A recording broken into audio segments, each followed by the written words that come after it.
ये कहानी एक जादूगर लड़के और एक ऐसी लड़की की है जो मरे हुए इंसानों को देख सकती थी। तो कहानी के शुरू में हमें एक जादूगर लड़का दिखाया जाता है जिसका नाम माजो था। वो अपने दोस्त के साथ मैजिक शो कर रहा था। वो ऐसे ही सड़कों पर अपना शो किया करता था, पर उसका जादू बहुत पुराना हो चुका था, इसीलिए वहाँ पर खड़े लोग उसके जादू में कोई दिलचस्पी नहीं ले रहे थे। तभी माजो वहाँ पर तमाम लोगों में खड़ी एक लड़की को देखता है जो उसे बहुत ही अजीब लग रही थी। माजो उस लड़की का पीछा करता है, पर जैसे ही उस लड़की को ये एहसास होता है कि जैसे कोई उसका पीछा कर रहा है तो वो एक पुरानी सी अलमारी के आगे रुक जाती है। यहाँ पर माजो को एक आइडिया आता है। वो सोचता है कि वो एक अलमारी से चुड़ैल को निकालेगा और फिर अपने जादू से लोगों के सामने उसे भगा देगा। और क्या पता ये जादू लोग पसंद करे। अब ये उस अजीब लड़की के पास जाता है जिसका नाम कैंग था। उसको अपने शो में काम करने की ऑफर करता है। कैंग को भी काम की जरूरत थी, इसीलिए वो उसको मना नहीं करती। फिर इसके बाद माजो को दिखाया जाता है जो एक हॉल में अपना शो कर रहा था। इस बार उसका शो देखने बहुत से लोग आए थे। वो वहाँ एक अलमारी पर अपना मंत्र पढ़ता है। जब वो अलमारी उसके मंत्र से खुलती है तो वो उस पर काला कपड़ा फेंक देता है। वो काला कपड़ा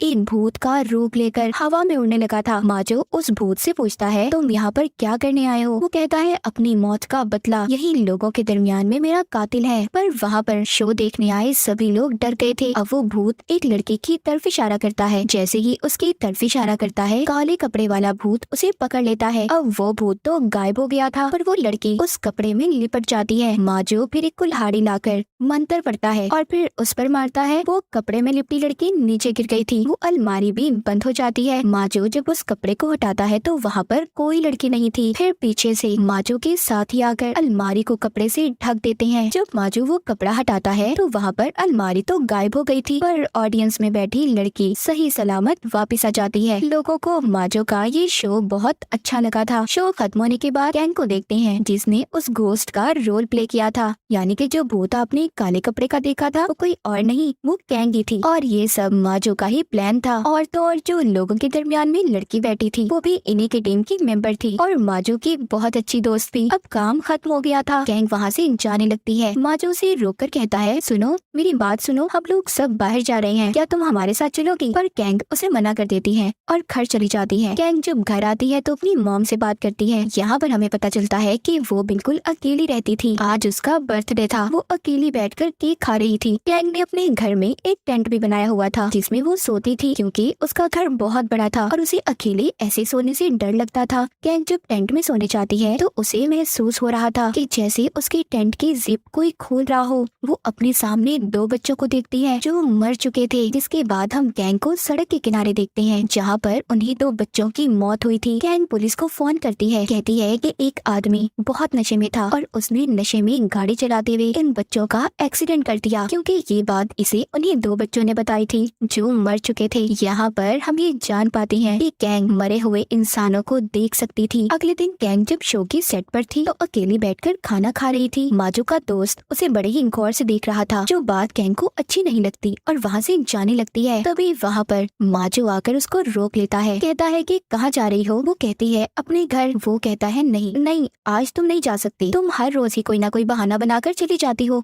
आज तुम्हें हम लोगों के साथ रुकना होगा। चलो, हमारी सारी टीम खाना खाने जा रही है, तुम भी चलो। माजो के बहुत मनाने पर आखिरकार कैंग को मानना पड़ता है और वो उनके साथ चली जाती है। अब जब ये सब खाना खा रहे थे, जहाँ पर माजो का दोस्त सबको बता रहा था, क्या तुम लोग जानते हो कल रात मेरी दादी मेरे सपने में आई थी जो मुझे बहुत डांट रही थी, और ये भी कहा उन्होंने कि जब मैं जिंदा थी तो तुम मुझे मिलने क्यों नहीं आए। ये बात जब कैंग सुनती है तो बहुत हंसती है। उसने बहुत ज्यादा शराब पी ली थी और जोर जोर से हंस रही थी। वहाँ पर ऊट पटांग हरकतें भी कर रही थी। माजो के पास बैठकर उसकी बहुत बेइज्जती करती है, कहती है मैंने तुम्हें मना किया था ना, तो मुझे यहाँ पर क्यों लेकर आए। माजो की शर्ट पकड़कर उसे फाड़ देती है, फिर सबसे माफी मांगती है और वहाँ से चली जाती है।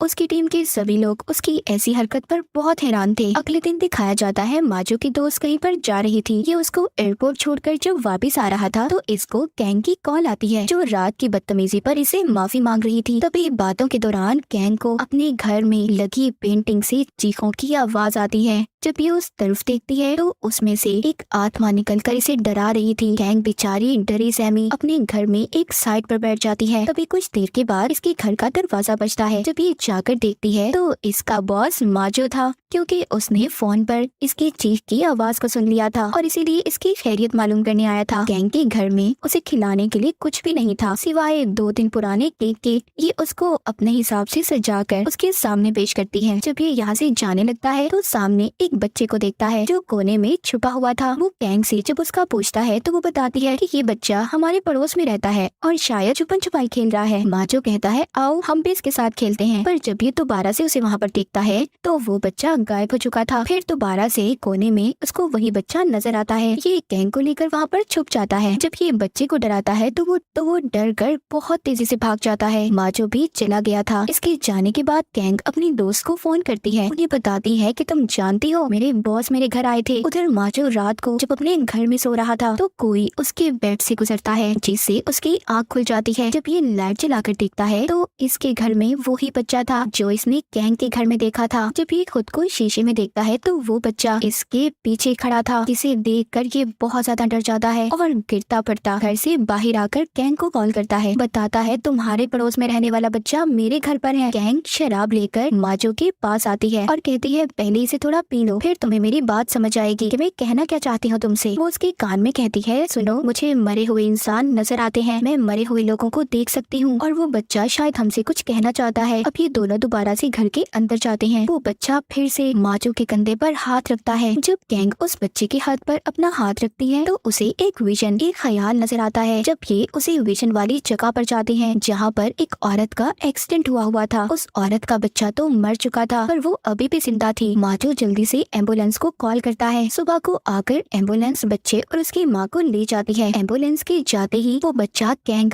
और माजो का शुक्रिया करता है कि उन्होंने उसकी माँ की जान बचाई और गायब हो जाता है। जिसके बाद कैंग माजो को नदी के किनारे पर लेकर जाती है और उसे बताती है कि तुम जानते हो कुछ सालों पहले मैं भी मर चुकी थी। मेरा मतलब मेरा सांस बंद हो गया था कुछ देर के लिए। जब स्कूल बस में जा रही थी तो मेरा एक्सीडेंट हो गया। मैं कुछ वक्त के लिए मर चुकी थी। मुझे तो किसी तरह बचा लिया गया पर मेरी बेस्ट फ्रेंड मर गई। उसके बाद मुझे अपनी दोस्त और बाकी मरे हुए लोगों के भूत दिखाई देने लगे, जिसके बाद सब लोग मुझसे दूर रहने लगे। यहाँ तक कि मेरी मॉम और बहन ने भी मुझे अकेला छोड़ दिया। ये सब बताने के बाद कैंग नदी के पास जाती है और चिल्लाकर कहती है मेरी दोस्त तुम मुझे आखिर कब तक अकेला रख पाओगी? मेरे ऑनलाइन बहुत सारे दोस्त हैं, उन्हें कैसे दूर करोगी मुझसे? दरअसल कैंग की दोस्त का भूत उन लोगों को भी नजर आता था जो इसके साथ रहते थे और इसी डर की वजह से कैंग के साथ कोई भी नहीं रहना चाहता था। यहाँ पर माजो भी कहता है सस्ती चुड़ैल, तुम मेरे होते कैंग का कुछ नहीं बिगाड़ सकती। फिर ये दोनों यहाँ से चले जाते हैं। अगले दिन कैंग और माजो एक बार में जाते हैं जहाँ पर कैंग फिर से बहुत ज्यादा शराब पी लेती है। माजो उसको घर छोड़ने का कहता है लेकिन वो अपने घर जाने से मना कर देती है, इसलिए माजो उसे अपने घर ले गया था। जब ये रात को सो रहे थे तो माजो के चेहरे पर पानी गिर रहा था जिससे उसकी आँख खुल जाती है। जब ये ऊपर की तरफ देखता है तो छत से कैंग की दोस्त की आत्मा थी जो इसे डरा रही थी। कैंग माजो की आंखों पर हाथ रख लेती है, कहती है इस तरफ ध्यान मत दो, उसे मत देखो, वो चली जाएगी। पर माजो को बहुत डर लग रहा था इसलिए कैंग उसके लिए एक टेंट बनाती है। ये दोनों अब उसी टेंट में सो गए थे। जब सुबह होती है तो यहाँ पर माजो की दोस्त आ जाती है जो काम के सिलसिले में कहीं पर गई हुई थी, जिसको माजो एयरपोर्ट छोड़कर आया था, पर अब वो वापस आ चुकी थी। उसको ये सब देखकर बहुत गुस्सा आ रहा था। वो कैंग को बहुत बुरा भला कहती है, उससे कहती है मैं जानती हूँ तुम्हारा कोई दोस्त नहीं है, यहाँ तक कि तुम्हारी फैमिली भी नहीं, तुम्हें सब छोड़कर चले गए और अगर मैं तुम्हारी जगह होती तो कब की मर जाती। माजो उसकी बातें सुनकर उसे चुप होने का कहता है। कैंग को माजो की दोस्त की बातें बहुत बुरी लग रही थी,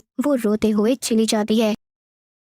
अगली सुबह जब माजो की टीम अपने अगले शो की तैयारी कर रही थी तो वहाँ पर कैंग नहीं आती। माजो बहुत उदास था। उधर कैंग जब अपने घर की सफाई कर रही थी तो उससे मिलने उसकी फ्रेंड्स आती हैं जो ऑनलाइन बनी थी। ये उसके लिए खाना भी लेकर आई थी। कैंग उन्हें देखकर बहुत खुश हो जाती है। अब ये खाना खाती है और बहुत सी बातें करती है। तभी माजो की कॉल आती है जो उसे कह रहा था कि उसे उसकी बहुत याद आ रही है, उससे मिलना चाहता है। अब रात को कैंग तैयार होकर माजो से मिलने जाती है तो खड़ी रास्ते में वो मैजिक शो देखने लगी थी। तभी वहाँ पर उसे लोगों की भीड़ में अपनी दोस्त की आत्मा दिखाई देती है। ये उससे बचने के लिए जब भागने की कोशिश कर रही थी तो स्टेज पर गिर जाती है जहाँ पर उसके पीछे बहुत सारे हाथ थे, उसे पकड़ रहे थे। पर वहाँ पर माजो आ जाता है। वो उस डरावने लम्हे को शो का हिस्सा बना देता है जो लोगों को बहुत पसंद आ रहा था। जब ये दोनों जा रहे थे तो कैंग इससे कहती है मुझे सच सच बताना, क्या तुम मेरी वजह से परेशान हो या मेरी वजह से तुम्हारी जिंदगी खराब हो रही है? माजो कहता है ऐसा क्यों कह रही हो, बल्कि तुम्हारे बगैर मैं कुछ भी नहीं हूँ, मैं तुम्हारे साथ अपनी जिंदगी गुजार उतारना चाहता हूँ। जिसके बाद गैंग उसको अपने घर ले जाती है। सुबह को माजो जब उसके घर से जा रहा था तो जाते हुए गैंग की दोस्त की आत्मा उसे देख लेती है। रास्ते में माजो की गाड़ी का क्रेन से एक्सीडेंट हो जाता है और वो बच गया था। हैरानी वाली बात ये थी कि ट्रेन के अंदर कोई ड्राइवर नहीं था। जब माजो बचकर बाहर आता है तो एक बहुत बड़ा साइन बोर्ड आकर उस पर गिर गया था। उधर गैंग जब अपने घर की सफाई कर रही थी तो उसे एक लॉकेट मिलता है जो उसके दोस्त का था। ये उस लॉकेट को लेकर हॉल में जाती है जहाँ पर माजो परफॉर्म कर रहा था, अपना जादू दिखा रहा था। इसीलिए वो जादू देखने वाले लोगों के दरमियान में ही बैठ जाती है। जब अलमारी खुलती है तो उसमें से काले कपड़े वाला भूत निकलता है। जब माजो उससे उसके कातिल का पूछता है तो वो पहले तो कहीं और इशारा करती है, पर बाद में वो गैंग की तरफ इशारा करके उसे अपने साथ अलमारी में ले जाती है। सब लोग बहुत ज्यादा डर जाते हैं क्योंकि ये जादू उनके शो का हिस्सा नहीं था। सब लोग हैरान थे। माजो जब अलमारी को खोलता है तो उसमें गैंग पानी के एक एक्वेरियम में बंद थी। ये उसको निकालने की कोशिश कर रहा था। जब वो एक कुल्हाड़ी लेकर एक्वेरियम को तोड़ने की कोशिश करता है तो वो हवा में उड़कर नीचे गिर जाता है और बेहोश हो गया था। जब गैंग एक्वेरियम में थी तो लॉकेट निकालकर अपनी दोस्त को देने लगती है। यही से कहानी चली जाती है उस दिन पर जब गैंग की स्कूल बस का एक्सीडेंट हुआ था। दरअसल गैंग और उसकी दोस्त बहुत अच्छी फ्रेंड्स थी। गैंग की दोस्त के पास ये लॉकेट था जो कीमती होने के साथ साथ उसकी दादी की निशानी थी, पर गैंग भी इस लॉकेट को बहुत पसंद करती थी। वो थोड़ी देर के लिए अपनी दोस्त से उसे पहनने के लिए कहती है। जैसे ही ये उस लॉकेट को पहनती है तभी बस का एक्सीडेंट हो गया था। सभी बच्चे नदी में गिर गए थे। रेस्क्यू टीम जब इन्हें बाहर निकालती है तो परेशान थी कि किसका इलाज पहले किया जाए, क्योंकि इस वक्त वो सिर्फ एक इंसान की जान बचा सकते थे। जब वो गैंग के गले में हार देखते हैं तो समझ जाते हैं कि ये किसी अमीर घर की है और इसीलिए पहले उसकी जान बचाते हैं। पर गैंग की दोस्त मर चुकी थी। फिर जब गैंग को हॉस्पिटल ले जाया जाता है तो डॉक्टर्स ने वो लॉकेट उतारकर गैंग की मॉम को दे दिया था।